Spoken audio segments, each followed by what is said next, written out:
Once a stunning model and the loyal partner of Italy's most infamous gangster, Angela Corradi lived a life that seemed ripped from the pages of a noir novel. She rode with the ruthless bandit della Kamicina, carried weapons, planned heists, and stood her ground among men feared across Milan.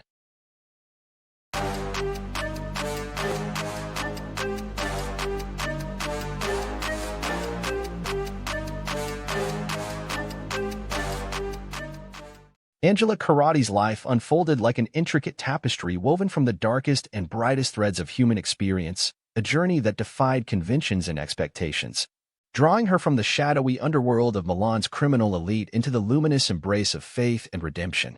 Her death at the age of 73 marked the end of a remarkable odyssey, almost eerily synchronized with the decline and transfer of Renato Vallanzasca, the notorious bandit with whom her name had once been so inextricably linked. As Valenzasa, after spending an astonishing 52 of his 74 years confined behind prison walls, was quietly moved from the penitentiary of Bolate to a care facility due to severe cognitive deterioration.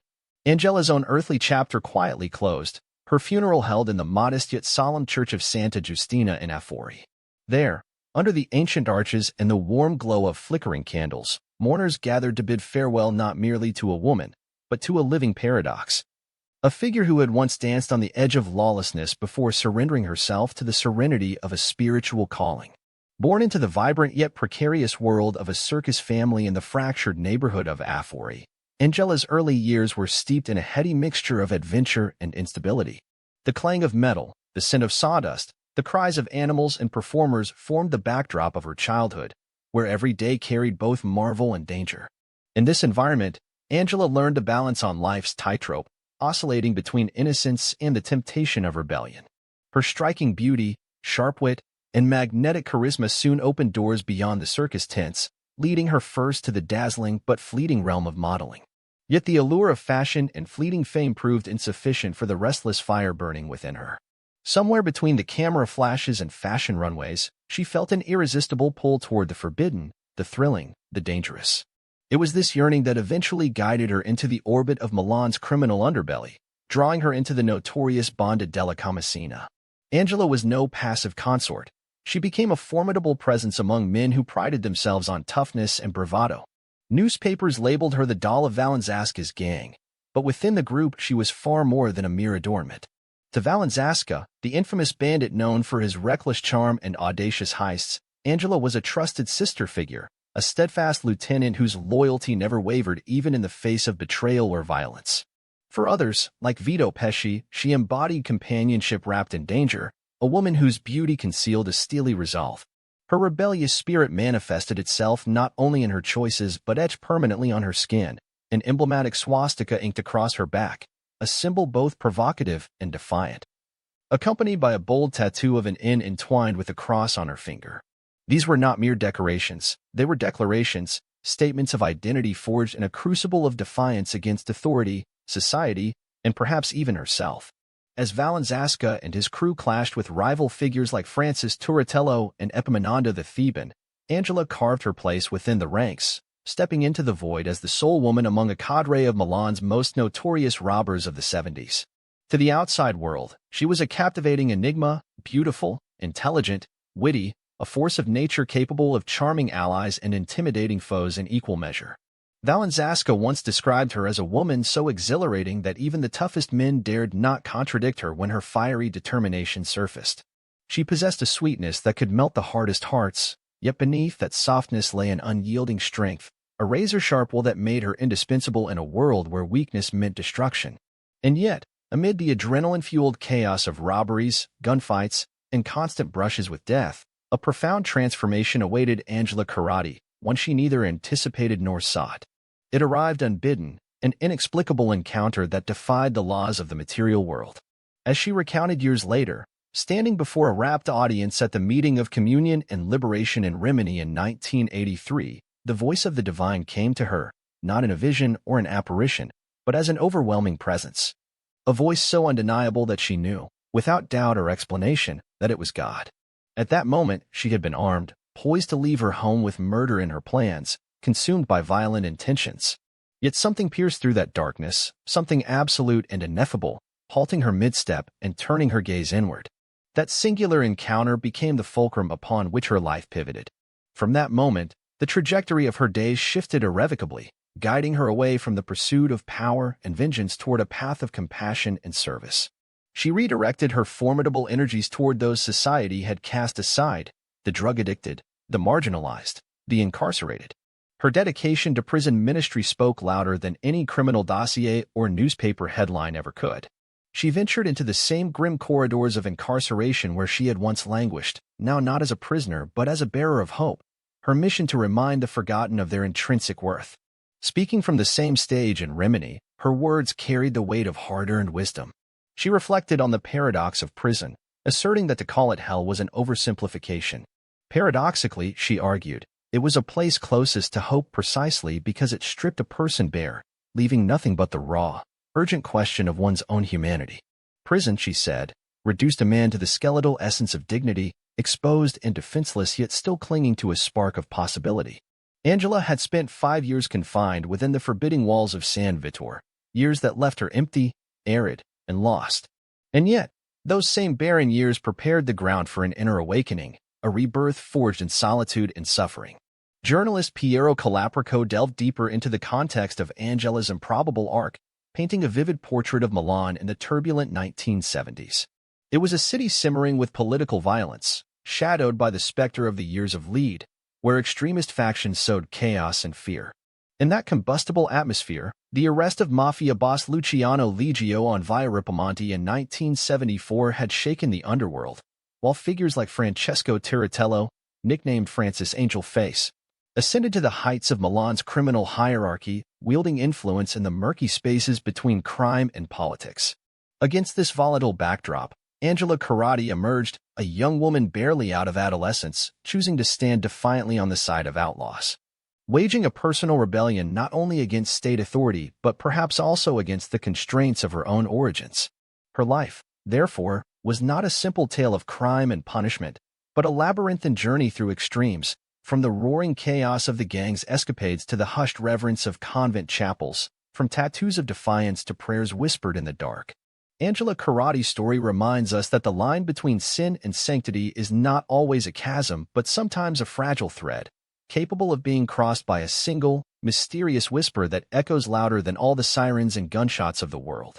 In the turbulent heart of Milan's criminal underworld during the chaotic 70s, a scene unfolded that carried both the wild allure of rebellion and the bleak inevitability of destruction.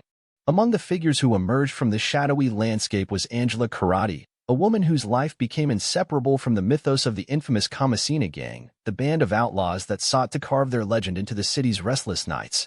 Just as Renato Vallanzasca, famously dubbed the Handsome René, and his reckless crew had once dared to do.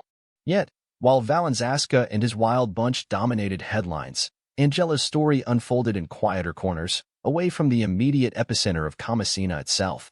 She lived not in the heart of the notorious neighborhood but within one of the old, crumbling ringhiera houses on Via Osculati, nestled in Affori, a district resting a little closer to Milan's vibrant center. The iron balconies of her building, worn by decades of weather and the gossip of neighbors, overlooked narrow streets where life felt at once ordinary and electric with hidden dangers.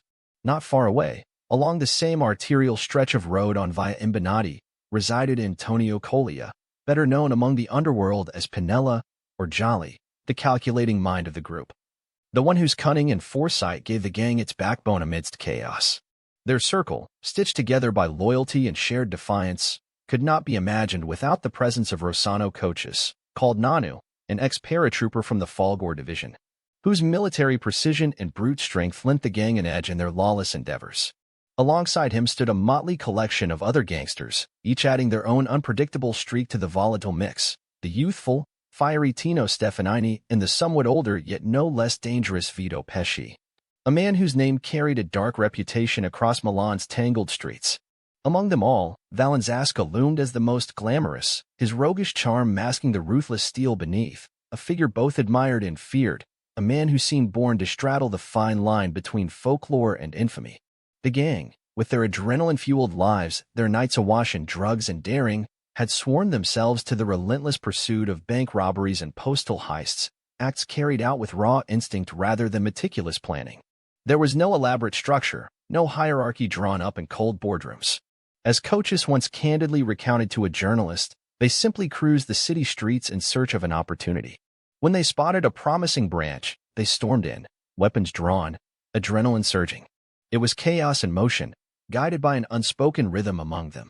Coaches shared an illuminating detail about their dynamic. Renato would confidently declare that with Coaches armed at the front, himself positioned in the center, and Pinella covering their rear, there was no job they could not pull off. Their confidence bordered on reckless bravado, and for a while, it seemed the city's veins belonged to them. Into this fiercely masculine, testosterone-laden world stepped Angela, a striking figure who seemed to both defy and embody the contradictions of her time. Tall and slender, with an angular beauty that could unsettle as much as it could captivate, she carried herself with an air that was equal parts madness and resolve. Her sharp nose and piercing, almost unsettling gaze gave her an aura of danger, a woman who could hold her own in a world that devoured weakness. She did not content herself with being a passive bystander or a mere companion to the gang's escapades. Angela took the wheel of their getaway cars, gripped the cold metal of weapons with steady hands, and when the moment demanded it, squeezed the trigger of a submachine gun without hesitation. Her presence redefined the boundaries of what it meant to be a woman in a world ruled by men and violence. It remains a lingering mystery why, among the roughened, charismatic figures surrounding her, she chose to tether herself to the shortest, most enigmatic man in the crew, Vito Pesci. While the streets whispered tales of Vito's fearsome reputation as a killer, he carried an inscrutable quality that perhaps drew Angela toward him, a shadow within a shadow. Later, when time and prison walls softened the edges of their past, Vito would find himself humbled, choosing the lowly task of cleaning prison floors at San Vittore, a quiet resignation that starkly contrasted with his earlier notoriety. Together, Angela and the gang shared hideouts cloaked in cigarette smoke and whispered plans, nights that bled into mornings as they plotted their next moves, thefts, and ambushes. She stood in the wings, ever present, when in 1974 the gang unleashed an assault on a tax collection agency in Piazza Vetra, a bold strike that escalated into deadly gunfire, leaving both a policeman and a gangster lifeless, their bodies collapsing into each other in a grim tableau of fate. Angela's name became etched in the annals of their criminal exploits, her figure appearing time and again at the scenes of various robberies. Her trajectory led her inexorably toward the violent climax of their saga, the infamous prison break attempt from San Vittore in April 1980. That ill-fated night would see bullets fly, desperate men claw at fleeting freedom, and only the most charismatic among them, Collier known as Pinella, managed to slip through the cracks, tasting liberty for a few fleeting hours before fate inevitably reeled him back in. Valenzasca himself, shot in the glut, was swiftly captured, his attempt at escape ending with the cold embrace of concrete walls once again. Within those same walls, years later, he would mark another surreal chapter by marrying his childhood friend, Antonella D'Agostino, in a civil ceremony held behind prison gates in Rebibbia, Rome, on May 5, 2008. It was a strange culmination of a life both extraordinary and imprisoned. Valenzasca's earlier marriage to the 18-year-old Giuliana Brussa, a woman he had never met except through letters, had taken place in 1979, a union that remained unconsummated and ultimately unraveled into divorce by 1990. At that unusual wedding, the witness had been none other than their feared rival, Francis Turratello, the man known as Francis Angel Face, a figure both despised and dreaded within the underworld. Photographed at the ceremony with his shirt provocatively unbuttoned and a thick gold chain gleaming against his chest, Turratello stood there, sporting a swastika pendant in place of a crucifix, an unsettling emblem of his chosen identity. As the years wore on, that wild brotherhood began to crumble beneath the weight of mortality and misfortune. Valenzasca languished in prison, his once formidable mind reportedly slipping into confusion. Coaches met a watery end during a swim off the Gargano coast. Collier's life was abruptly snuffed out when his motorcycle collided with a pole in a tragic accident. Pesci drifted into obscurity, eking out a precarious existence in a nomadic camp, his former menace reduced to whispers of a forgotten past. Through it all, Angela remained standing, a lone survivor of a microcosm that, for all the chaos it unleashed, wove together crime and delirium in equal measure. Yet survival bore its own price. She carried her silence like a badge, never betraying the secrets she had once shared with men long gone, even as she found herself isolated, impoverished, and melancholic, echoes of her girlhood returning in painful clarity. The daughter of a paralyzed acrobat and a former circus performer turned domestic worker, Angela's beginnings and endings seemed to circle back to the same fragile, uncertain place. In 1984, fate once again brushed against her with chilling intimacy when she narrowly escaped an ambush. No one could say with certainty whether it had been a targeted attempt on her life or a stray encounter with violence. What remained undeniable was the image of her car riddled with bullet holes, a grim reminder that the shadows of her past still lingered, watching. By then, Angela had already spoken of a profound, unexplainable experience, the day she heard, with unmistakable clarity, the voice of God. That voice, invisible yet inescapable, marked her final departure from the maelstrom of her former existence, a whisper that pierced through the gunfire, the betrayals, and the relentless hunt of her past, calling her towards something no bullet could touch. She would tell them that she was present, that she was there, always, quietly standing by. And with those few simple words she affirmed her commitment, embodying an invisible yet unwavering presence. This was how Angela Corradi, known in the streets by many names and in the quiet corners of faith as Sister Angela, though she had never officially taken vows, transformed into a lay sister devoted to caring for the abandoned, the broken, and those discarded by the tides of life. If many souls wander through existence convinced they are a riddle wrapped in mystery, Angela truly embodied that enigma, a living paradox, a woman whose life defied linear explanation, weaving between sin and salvation in a way that left onlookers perplexed and fascinated in equal measure. In a thoughtful review published in Corriere del Ticino, journalist Dario Campioni explored the pages of a book that added yet another layer to the sprawling myth of the criminal underworld. The book, titled Malinot, I Regret Almost Everything, was co-written by Renato Vallanzasca and Michela Palmieri and released by the publisher Baldini and Castoldi. It offered an intimate glimpse into the turbulent soul of Valenzasa, the bandit whose icy blue eyes had once struck terror and admiration across Milan.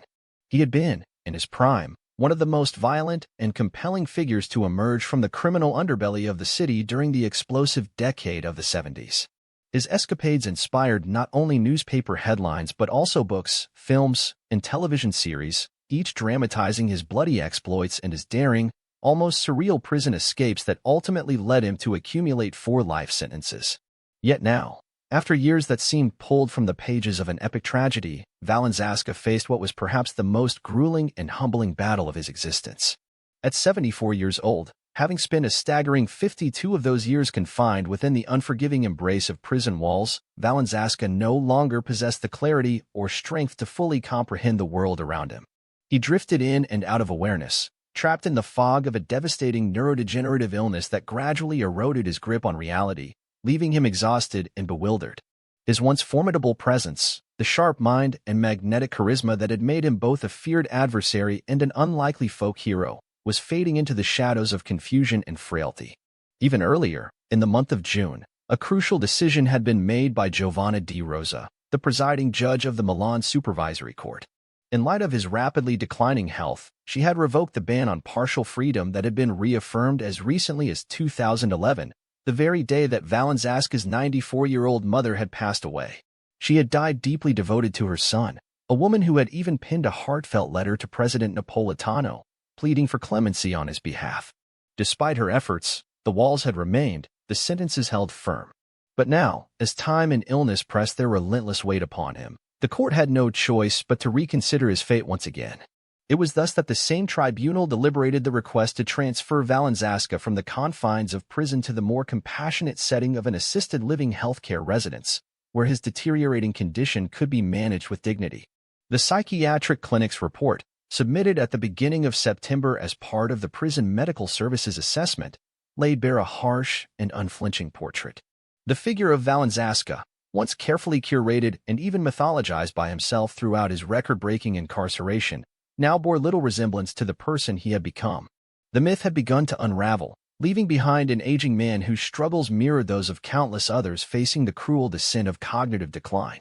The doctors wrote with sobering finality that he had completely lost control over his daily life, that he was utterly incapable of tending to his most basic needs, that he had become disoriented in both time and space.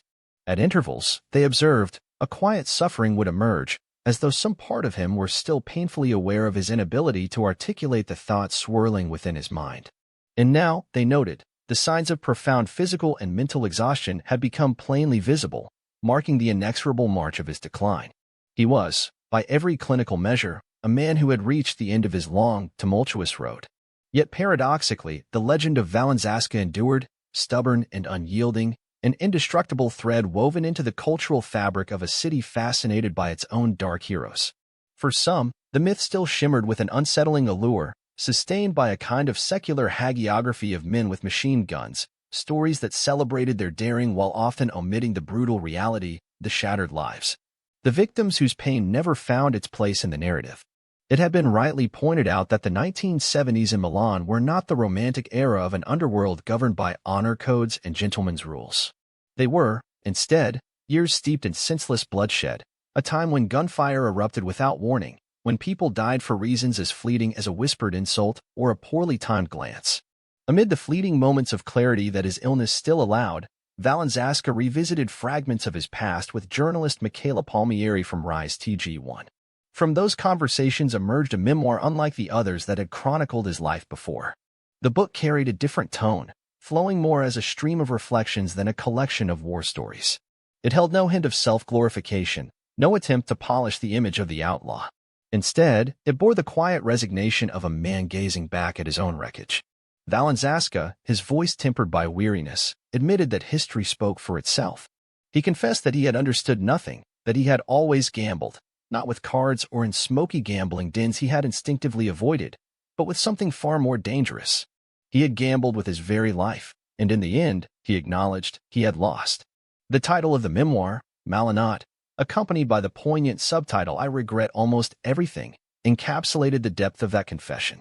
Within its pages, there was no defiance, no vindication of the choices that had led him down such a dark path. On the contrary, the narrative of Valenzasca's life emerged as a tapestry almost entirely woven from sorrow. The book carried the cadence of a personal drama, a chronicle of pain and regret, where whatever grandeur his legend might have once possessed now resembled more an abyss from which escape had never been possible, a void that swallowed every last glimmer of hope.